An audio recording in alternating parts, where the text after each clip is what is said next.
After 2.5 years of avoiding COVID, I finally succumbed to it after a night out with my friends.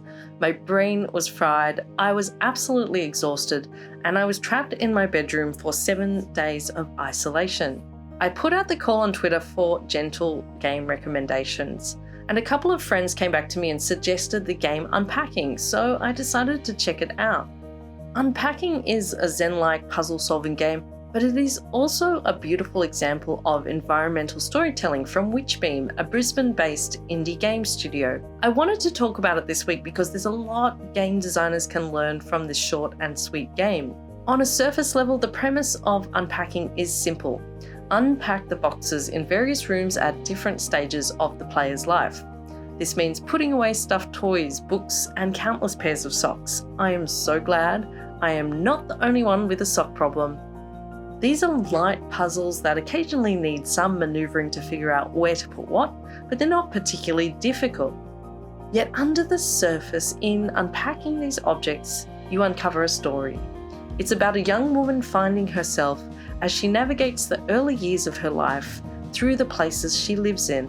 Where Unpacking shines is in environmental storytelling. It could have been a simple game about pulling things out of boxes, and yet these objects tell the story of a life. This could be in the dreidel in the bedroom, or the rice cooker, soy sauce, fish sauce, and sesame oil in the kitchen. It's also about where you place the objects, some of which need to be placed in a certain location to progress the game. And in forcing you to put certain objects in specific places, the game is emphasizing the value of those objects and how that value changes over time. As a player, you become attached to the objects that crop up through the game. The soft toys which follow her from childhood and slowly become more worn through the game. The cups which start out new and become chipped. The growing collection of stuffed chickens. I mean, who doesn't have a thing that they collect? The story is told through these objects, and paying attention to them rewards the astute gamer. One of the things I really appreciated here was the presence of sanitary products such as tampons and pads in the bathrooms. As a female gamer, I don't think I've ever played a game that's actually included these vital items in the gameplay. I'm so used to mainstream games forgetting things as important as bras on female characters, and here they are, and there's plenty of them. All the different types you might need. It might seem like a small thing, but it made me feel so much more connected to the main character of Unpacking's story. There's a level of verisimilitude here in the objects in the house, especially for Australians. The overload of magnets on the fridge, the knickknacks from travel adventures, and the expression of multiculturalism and religion in the objects themselves.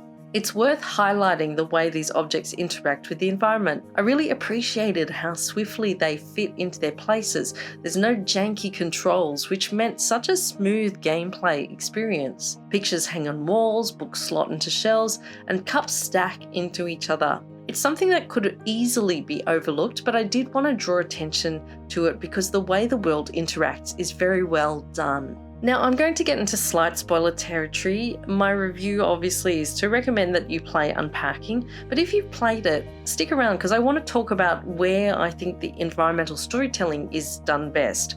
Of particular note is the level where our protagonist moves in with her first boyfriend and nothing quite fits.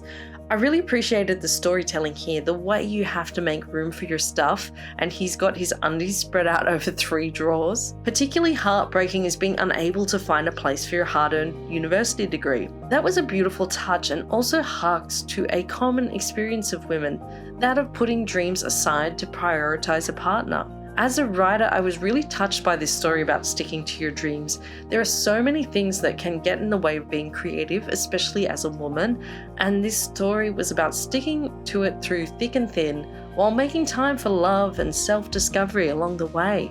Unpacking is a short game, and it only took me about 2 to 3 hours to get through. If there was any criticism to be had here, it is that potentially the story could have been more powerful by taking it through the extension of a life. I can think of the times and places where Unpacking, and sometimes that is packing up the life well lived. But Unpacking is a gentle story with a happy ending, and perhaps I am too grim to write this kind of game. It doesn't suffer from going further than it should. Where it ends is a place of kindness, joy, and acceptance. And when you're recovering from COVID, that might just be everything you need. I'm Kat Clay, I'm a writer. I love talking about video games, writing, cosplay, nerd stuff on YouTube. If you enjoyed this video, please hit subscribe. And thanks so much for checking out my review.